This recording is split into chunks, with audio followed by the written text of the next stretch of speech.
Hello everyone, स्वागत है आपका हमारे यूट्यूब चैनल पे। तो आज की क्लास में हम जो क्वेश्चन पढ़ने जा रहे हैं वो है ज्योग्राफी के, जो कि आने वाले एग्जाम के लिए काफ़ी इंपॉर्टेंट है और आने वाले एग्जाम के लिए ही कवर किए गए हैं। ठीक है, तो ये जो क्वेश्चन है आपके जैसे जेबीटी, टीजीटी, एलटी या ऑल गवर्नमेंट एग्जाम है, ऑल कॉम्पिटिटिव एग्जाम है, उनके लिए कवर किए गए हैं। अगर आप हमारे new live online coaching batches join करना चाहते हैं तो उसके लिए आप हमें 8848894592 पे कॉल या व्हाट्सएप कर सकते हैं। ठीक है, तो चलिए क्लास शुरू करते हैं। ज्योग्राफी के बहुत ही इंपॉर्टेंट क्वेश्चन है, मेन क्वेश्चन यहाँ पे कवर किए गए हैं और ये क्वेश्चन जो है विद एक्सप्लेनेशन है, ताकि आपको क्वेश्चन अच्छे से समझ आ जाए।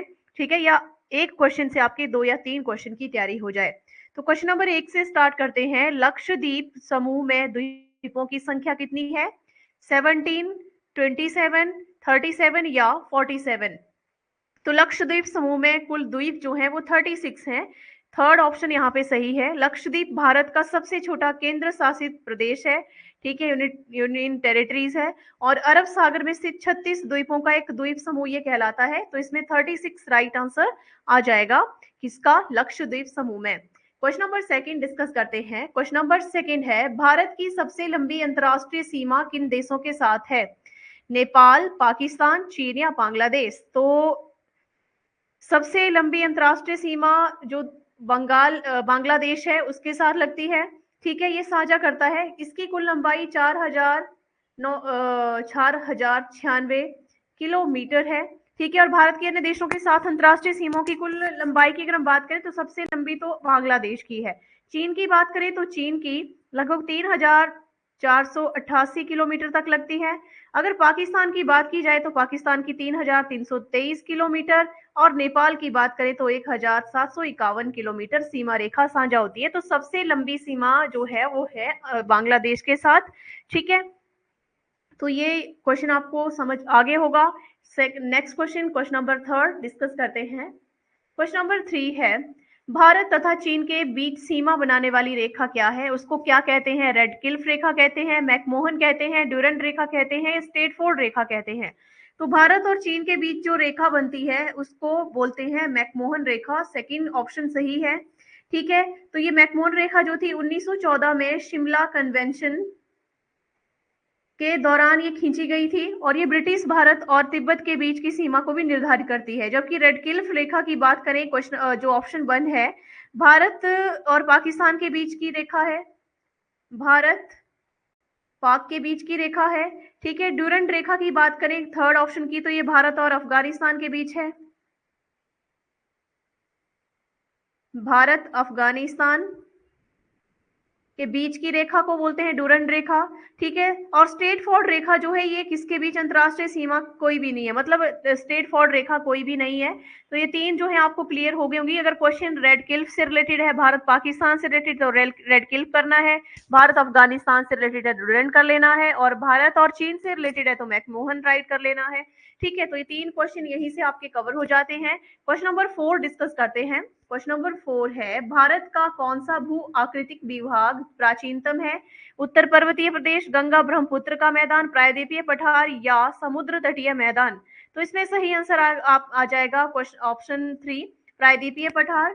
ठीक है, प्राचीनतम है और गोंडवाना महाद्वीप के एक हिस्से से बना है। जब जैसे टेक्टोनिक एक्टिविटी हुई पेंजिया नामक के टूटने से जो है ये चीजें अलग हुई थी और इसमें ग्रेनाइट तथा नीस जैसी काफी पुरानी जो इग्नस रॉक्स हैं, चट्टाने हैं, कायांतरित यानी जो मेटामॉर्फिक रॉक्स हैं और प्री कैम्ब्रियन और कैम्ब्रियन काल की इनको माना जाता है। तो ये उस समय की प्राचीनतम है, इसीलिए प्राचीनतम भू आकृति है प्रायद्वीपीय पठार की।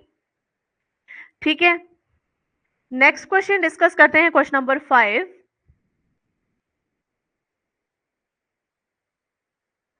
भारतीय भूमि का सर्वाधिक उत्तरी भाग है Indira point, Parsons point, Pygmalion point या इंदिरा कॉल? तो इसका राइट आंसर ऑप्शन 4 रहेगा, इंदिरा कॉल।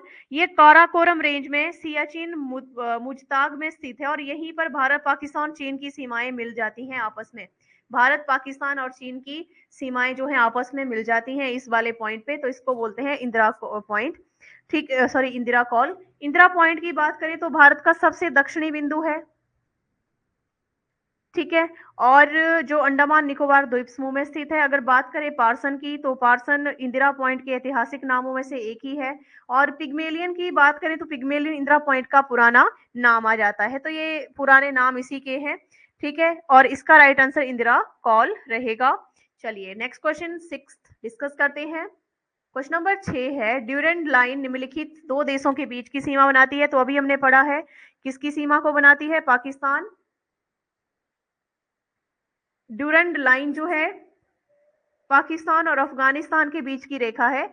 ठीक है, क्वेश्चन नंबर जो हमने डिस्कस किया है उसको आपने यहाँ पे सही करना है। ठीक है, भारत पाकिस्तान और अफगानिस्तान के बीच जो है ड्यूरेंट रेखा की सीमा बनती है, और ये जो था 1893 में ब्रिटिश भारत के सचिव सर हेनरी मॉन्टेसर ड्यूरेंट और अफगानिस्तान के अमीर अब्दुर रहमान खान के बीच समझौते का परिणाम था।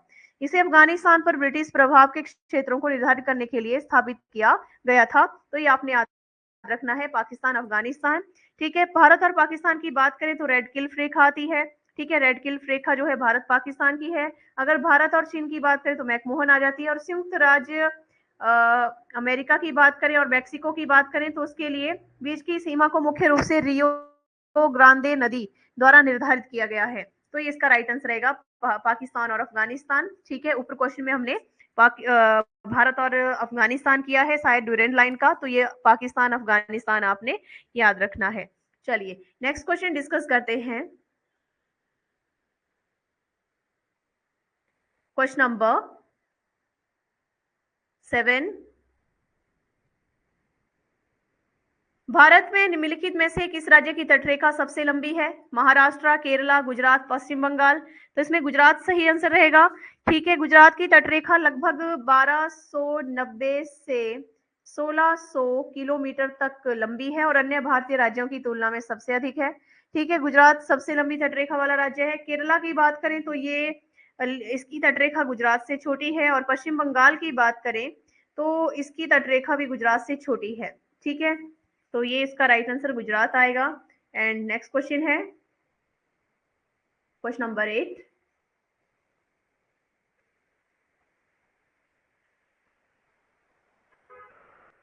क्वेश्चन नंबर 8 है, भारतीय मरुस्थल की एक महत्वपूर्ण इंडियन डेजर्ट रिवर का नाम क्या है। महत्वपूर्ण जो नदी है उसका नाम क्या है, लूनी, नर्मदा, कृष्णा, ब्यास। तो इसका लूनी नदी राइट आंसर रहेगा, ऑप्शन 1। ठीक है, अरावली श्रेणी में अजमेर के दक्षिण से निकलती है, राइज करती है, और 320 किलोमीटर लंबी यह नदी अरावली के समानांतर में आई मरुस्थलीय प्रदेश में प्रवाहित होकर कच्छ की खाड़ी में गिरती है। तो लूनी इसका सही आंसर रहेगा। ठीक है, चलिए नेक्स्ट क्वेश्चन 9th डिस्कस करते हैं। क्वेश्चन नंबर 9 है, नागार्जुन सागर बांध कहाँ अवस्थित है, तमिलनाडु, आंध्र प्रदेश, कर्नाटका, उड़ीसा। तो ये आंध्र प्रदेश में आएगा, आंध्र प्रदेश और तेलंगाना के बीच। ये कृष्णा नदी पर बना है। कौन सी नदी पर है ये, कृष्णा नदी पर ये बना हुआ है। दुनिया के सबसे बड़े चिनाई वाले बांधों में से एक माना जाता है। ठीक है, आंध्र प्रदेश के गुटूर जिले और तेलंगाना के नलगौड़ा जिले में स्थित है, सीमा पर ये स्थित है। ठीक है, कृष्णा नदी पर ये बना है, और सिंचाई जल विद्युत उत्पादन के लिए काफी इंपॉर्टेंट है। तो ये इसका राइट आंसर रहेगा, second option. Question number 10। Question number 10 है, कालीबंगा इनमें से किस राज्य में स्थित है, गुजरात, हरियाणा, राजस्थान, पंजाब। तो ये आएगा कालीबंगा, वैसे राजस्थान में आता है। ठीक है, सिंधु घाटी सभ्यता की बात करें तो प्राचीन एक स्थल माना गया है कालीबंगा को।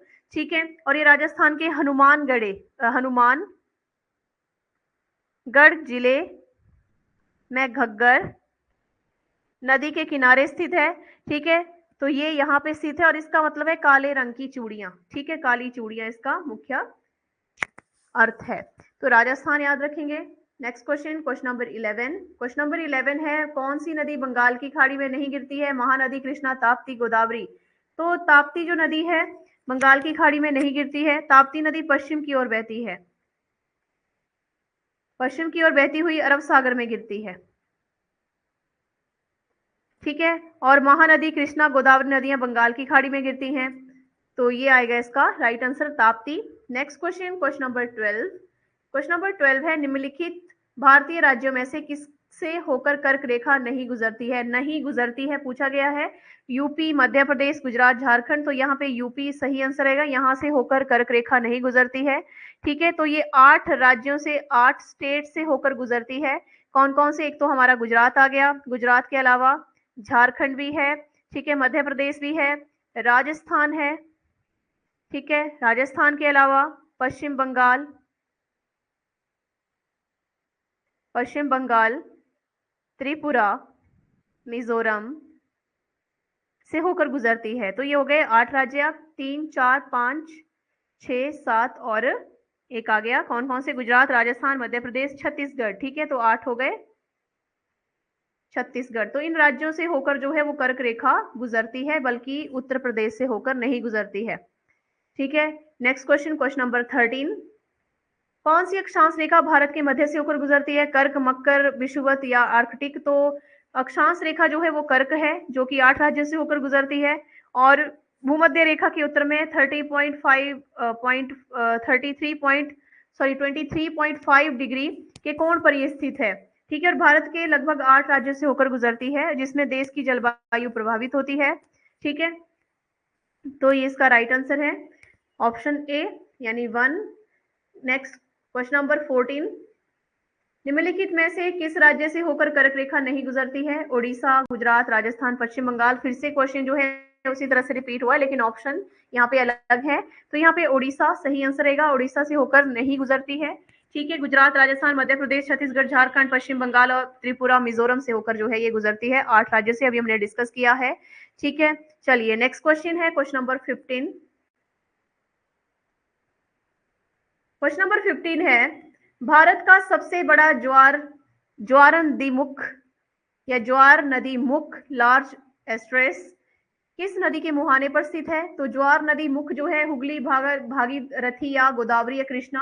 तो ये आएगा इसका राइट आंसर ऑप्शन 1, जो हुगली नदी है इसके मुहाने पर स्थित है, और गंगा नदी के एक वितरिका है और बंगाल की खाड़ी में जाकर मिलती है। जो ज्वार नदी मुख होता है, इसको मैं थोड़ा सा बता दूं आपको। ज्वार नदी मुख आंशिक रूप से बंद तटीय जल निकाय होता है, जहां नदी का ताजा पानी समुद्र में खारे पानी से मिल जाता है, उसको ज्वार नदी मुख कहा जाता है। भागीरथी की बात करें तो भागीरथी ये हुगली की एक सहायक नदी है और इसका अपना कोई मुहाना नहीं है। गोदावरी की बात करें तो गोदावरी पूर्वी तट पर स्थित है और इसका बड़ा मुहाना बनाती है, और हुगली नदी के जितना बड़ा नहीं है, और ये भारत का दूसरा सबसे बड़ा मुहाना माना जाता है। ठीक है, इसके बाद क्वेश्चन नंबर 16। भारत किस गोलार्ध में स्थित है? उत्तर और पूर्वी, दक्षिण और पूर्वी, उत्तरी और पश्चिमी, और उत्तरी और दक्षिणी? तो उत्तर और पूर्वी गोलार्ध में ये स्थित है। ठीक है, ये भूमध्य रेखा के उत्तर में है और प्रधान मध्याह्न यानी ग्रीनविच मीन टाइम जो है के पूर्व में स्थित है। ठीक है, तो ये अर्थ जो है पृथ्वी का आधा भाग जो है गोलार्ध को बोला जाता है।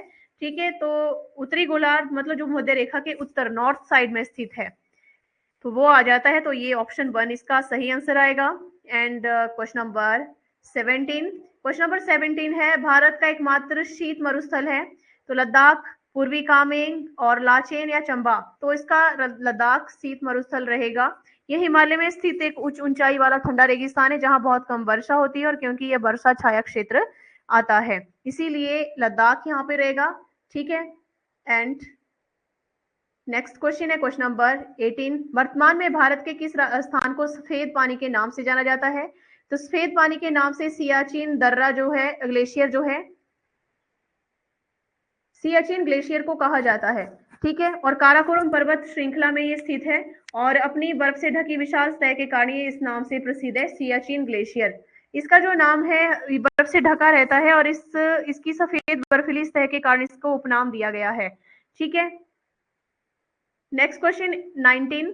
निम्न द्वीपों में युग्मों में से कौन सा एक 10 अंश जल मार्ग जो है द्वारा आपस में पृथक किया जाता है? तो अंडमान निकोबार, निकोबार सुमात्रा, मालदीव, लक्षद्वीप, सुमात्रा और जावा? तो अंडमान निकोबार द्वीप समूह यहाँ पे रहेगा ऑप्शन 1। ठीक है, अलग करता है, मतलब ये 10 अंश जल मार्ग या 10 डिग्री चैनल भारत के अंडमान निकोबार द्वीप को अलग करता है। लगभग 10 डिग्री अक्षांश पर स्थित है और ये जल मार्ग है। ठीक है, जबकि बात करें निकोबार सुमात्रा की, सेकंड ऑप्शन की, तो ये निकोबार 10 डिग्री चैनल के नीचे स्थित है। ठीक है, सुमात्रा से सीधे अलग नहीं होता है। जबकि मालदीव और लक्षद्वीप की बात करें तो ये दोनों द्वीप अरब सागर में स्थित हैं और 10 डिग्री चैनल से अलग नहीं होते हैं। ठीक है, इसके बाद हम बात करें सुमात्रा और जावा की, तो सुमात्रा जावा ये दोनों द्वीप जो इंडोनेशिया के पास है और सुंडा जल डमरू मध्य द्वारा एक दूसरे से अलग हो जाते हैं, तो इसलिए ऑप्शन 1 यहाँ पे सही आ जाएगा, ये इसका राइट आंसर है। तो इस क्लास में ये इंपॉर्टेंट क्वेश्चन आपके आने वाले एग्जाम्स के लिए कवर किए गए हैं, JBT, TGT, LT, all government exams के लिए जो भी आप तैयारी कर रहे हैं। और अगर आप हमारे new live online coaching batches join करना चाहते हैं तो उसके लिए आप हमें 8894592402 पे कॉल या व्हाट्सएप कर सकते हैं। साथ में इस वीडियो को ज्यादा से ज्यादा लाइक और शेयर करें, साथ में हमारे यूट्यूब चैनल को भी सब्सक्राइब करें। Thank you.